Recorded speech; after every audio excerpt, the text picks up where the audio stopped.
कब्रिस्तान में एक मुर्दा सो रहा था।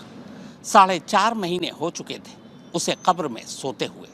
4.5 महीने बाद एक अदालत का हुक्म आता है, मुर्दे को कब्र से बाहर निकाला जाए, क्योंकि उससे उसकी मौत की वजह पूछनी है। इसके बाद पूरे 30 घंटे के लिए उस मुर्दे को कब्र से बाहर निकाला जाता है। अब मुर्दा कब्र से निकलकर लाश घर पहुंच चुका था। मुस्लिम रीति रिवाज के हिसाब से मौत के बाद की आखिरी मंजिल कब्र है। ये यूपी के मऊ इलाके का एक कब्रिस्तान है और इस वक्त ये लोग इस जगह पर जो निशान लगा रहे हैं, इसके नीचे एक कब्र है। कब्र 30 साल की एक महिला नाजिया खातून की। इस जगह की पैमाइश के साथ साथ आसपास लोकल पुलिस और लोकल कोर्ट के नुमाइंदे खड़े हैं। साथ ही खड़ी है ये जेसीबी मशीन।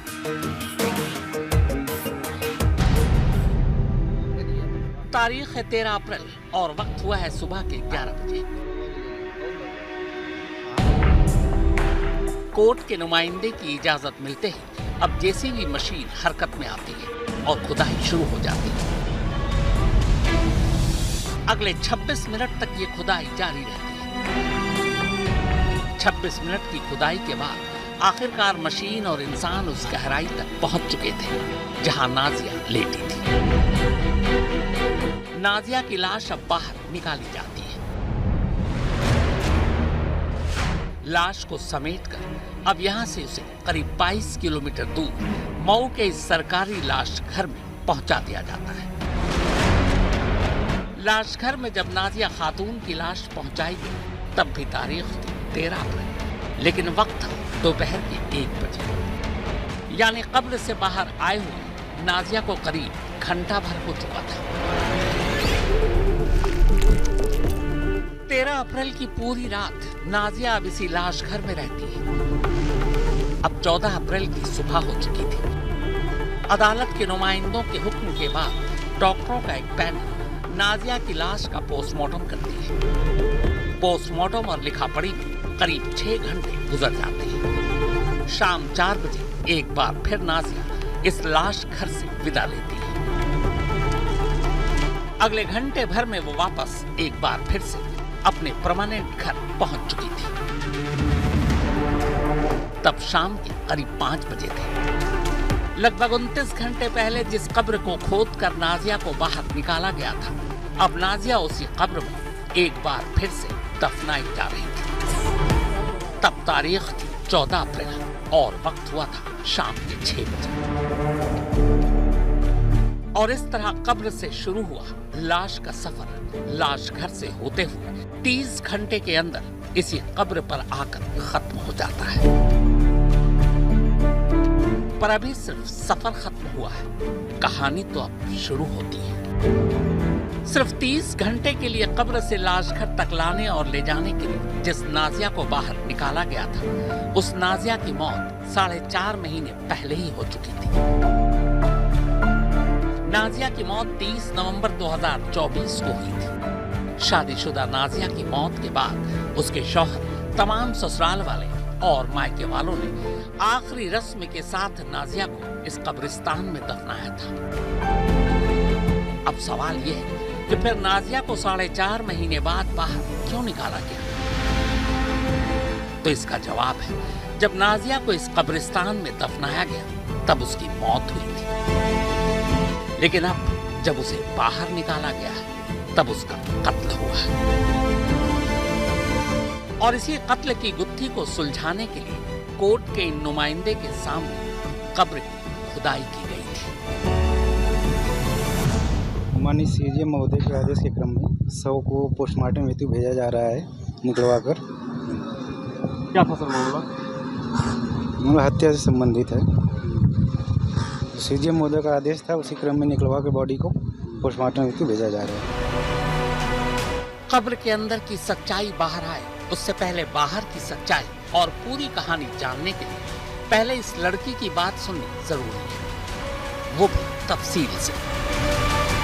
दवा के बहाने लिवा कर गया बड़हलगंज सत्कार होटल में मेरे साथ जबरदस्ती रेप किया। फोटो वीडियो भी बना लिया मेरा फोटो वीडियो भी बना कर रखा था। जब मैं विरोध की तो कहा कि अगर ये तुम बात बताओगे अपने घर वालों को तो मैं फोटो वायरल कर दूंगा और तुम्हारे माँ बाप इस दिखाकर समाज में बदनाम कर दूंगा, कहीं तुम दिखाने लायक नहीं रहोगी। कौन था वो? कौन था वो? मेरे जीजा थे। क्या नाम था? अयूब। बहन के सामने ही मेरे साथ रेप किया। मेरी बहन जब देख ली तो वो अपने पति से लड़ने झगड़ने लगे। उतने में उसकी माँ बहन भी आई। तीनों मिलकर बुरी तरह से मारे पीटे और उसके गले में दुपट्टा तक कस कर खींचे। तीनों ने उठाकर पटक दी। 30 नवंबर को ही तत्काल मृत्यु हो गई। अब मुझको धमकाया था, अगर तुम ये बताओ कि तुमको भी जान से मार डालेंगे, तुम्हारा फोटो भी वायरल कर देंगे। तो नायब तहसीलदार और इस लड़की की बात आपने सुन ली। अब चलिए पूरी कहानी सुनाता हूँ। मऊ के घोसी कोतवाली की रहने वाली नाजिया खातून की शादी करीब 4.5 साल पहले अयूब के साथ हुई थी। शादी के बाद पीड़िता अक्सर अपने बहन के घर जाया करती थी। बीते साल नाजिया प्रेग्नेंट थी। इसी दौरान एक रोज अयूब बहाने से नाजिया की बहन यानी अपनी साली को एक होटल में ले गया और वहां उसके साथ जबरदस्ती की। इतना ही नहीं, उसने उस पल की तस्वीरें भी मोबाइल में कैद कर ली। इसके बाद धमकी दी कि अगर उसने किसी को कुछ बताया तो वो उसकी तस्वीरें वायरल कर उसके घर वालों को रुस्वा कर देगा। सत्कार होटल में मेरे साथ जबरदस्ती रेप किया। फोटो वीडियो भी बना लिया मेरा फोटो वीडियो भी बना कर रखा था। घर वालों की रुस्वाई के डर से नाजिया की बहन खामोश रही। उधर चूंकि नाजिया प्रेग्नेंट थी, इसीलिए ऐसे वक्त में उसकी मदद के लिए नाजिया की बहन कुछ वक्त के लिए उसी के साथ उसके घर में रह रही थी। इस दौरान कई बार उसे अकेला पाकर अयूब ने उसे ब्लैकमेल करते हुए उसके साथ फिर जबरदस्ती की। 30 नवंबर 2024 को एक बार फिर अपने ही घर में अयूब अपनी साली के साथ जबरदस्ती कर रहा था। तभी नाजिया ने ये सब कुछ अपनी आंखों से देख लिया।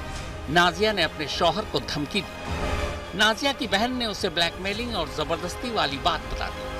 इसी के बाद 30 नवंबर 2024 को बकौल पीड़िता अयूब और उसकी मां ने मिलकर पहले नाजिया को बुरी तरह पीटा और फिर उसे जमीन पर पटक दिया। नाजिया की मौत उसी दिन हो चुकी थी। बहन के सामने ही मेरे साथ रेप किया। मेरी बहन जब देख ली तो वो अपने पति से लड़ने झगड़ने लगे। उतने में उसकी माँ बहन भी आई। तीनों मिलकर बुरी तरह से मारे पीटे और उसके गले में दुपट्टा तक कस कर खींचे। तीनों ने उठाकर पटक दी। 30 नवंबर को ही तत्काल मृत्यु हो गई। रुसवाई और धमकी के डर से नाजिया की बहन अब भी खामोश थी और घर लौट आई, लेकिन उसने किसी को भी ये सच्चाई नहीं बताई। शायद वो खामोश भी रहती, मगर तभी नाजिया की मौत के महीने भर बाद से ही अयूब अब उस पर निकाह करने के लिए दबाव डालने लगा, वीडियो वायरल करने की धमकी के साथ। इसी धमकी के बाद 1 फरवरी 2025 को नाजिया की बहन ने घोसी कोतवाली में अयूब और उसके परिवार के खिलाफ रिपोर्ट लिखा दी। इस रिपोर्ट में बार बार जबरदस्ती किए जाने और बहन नाजिया के कत्ल की बात थी। इस रिपोर्ट के बाद पुलिस ने रेप के इल्जाम में अयूब को गिरफ्तार कर लिया और उसे जेल भेज दिया। पर कमाल यह है कि शिकायत की जांच के बाद जांच अधिकारी ने बाकी सारी धाराएं तो लगा दी, लेकिन नाजिया के कत्ल की धारा अयूब के खिलाफ नहीं लगाई। मुकदमा दर्ज किया गया गंभीर धाराओं में 74, 64A, 351 3 व 103(1) BNS में मुकदमा दर्ज हुआ तथा 67 IT एक्ट में भी दर्ज हुआ। किन परिस्थितियों में विवेचक महोदय द्वारा 302 निकाल दिया गया बगैर जांच किए, बगैर पोस्टमार्टम के, और 376 में चालान कर दी गई। पीड़िता और उसका परिवार अयूब के खिलाफ कत्ल का मुकदमा भी दर्ज करने की मांग को लेकर कई बार थाने गया, लेकिन कमाल ये कि बिना पोस्टमार्टम कराए घोसी पुलिस ने अपनी तरफ से ही कत्ल के मामले में अयूब को क्लीन चिट दे दी। पुलिस का कहना था कि मामला कत्ल का है ही नहीं, जबकि बिना लाश के पोस्टमार्टम कराए पुलिस इस नतीजे तक पहुंच ही नहीं सकती थी। और शुरू में तो सहयोग नहीं किया। विवेचना में अगर सहयोग किया होता, सही तथ्यों की कितना तक अगर विवेचक महोदय पहुंचे होते तो आज कोर्ट को आदेश करने की जरूरत नहीं पड़ती। घटना के दिन ही पोस्टमार्टम होता और सही स्थिति आ जाती। पुलिस से मायूस होकर पीड़िता का परिवार फिर से अपने वकील के पास पहुंचा। परिवार इस बात के लिए तैयार था कि कत्ल का मुकदमा दर्ज करने के लिए अगर जरूरत पड़ी तो उन्हें नाजिया की लाश कब्र से बाहर निकालने पर कोई एतराज नहीं। इसी के बाद पीड़िता के वकील ने मऊ की जिला कोर्ट में अर्जी लगा दी। हम लोग मुख्य न्यायिक मजिस्ट्रेट सीजेएम मऊ के यहाँ विधिक धाराओं में दरखास्त दी गई। दरखास्त हमारी स्वीकार हुई, जिसके आधार पर शव का कल कब्र से निकलवाया गया। प्रार्थना पत्र पर माननीय न्यायालय द्वारा दिनांक 2/4/2025 को थाना घोसी को आदेशित किया गया था कि मृतका नाजिया खातून का शव कब्र से निकालकर पोस्टमार्टम कराया जाए। इसी आदेश के क्रम में दिनांक 13/4/2025 को मृतका नाजिया खातून वाइफ ऑफ मोहम्मद अयूब, ग्राम पट्टी, मोहम्मदपुर, गाजीपुर, थाना घोसी के शव को उनके परिजनों व मजिस्ट्रेट की उपस्थिति में कब्र से निकालकर पोस्टमार्टम हेतु मोर्चरी भेजा गया है। मऊ कोर्ट के इसी आदेश के बाद 13 अप्रैल को नाजिया को कब्र से बाहर निकाला गया। कोर्ट के फैसले के मुताबिक नाजिया का पोस्टमार्टम हो चुका है। पोस्टमार्टम रिपोर्ट उसी मऊ कोर्ट में सौंपी जाएगी, जिसके बाद ये आगे की कार्रवाई होगी।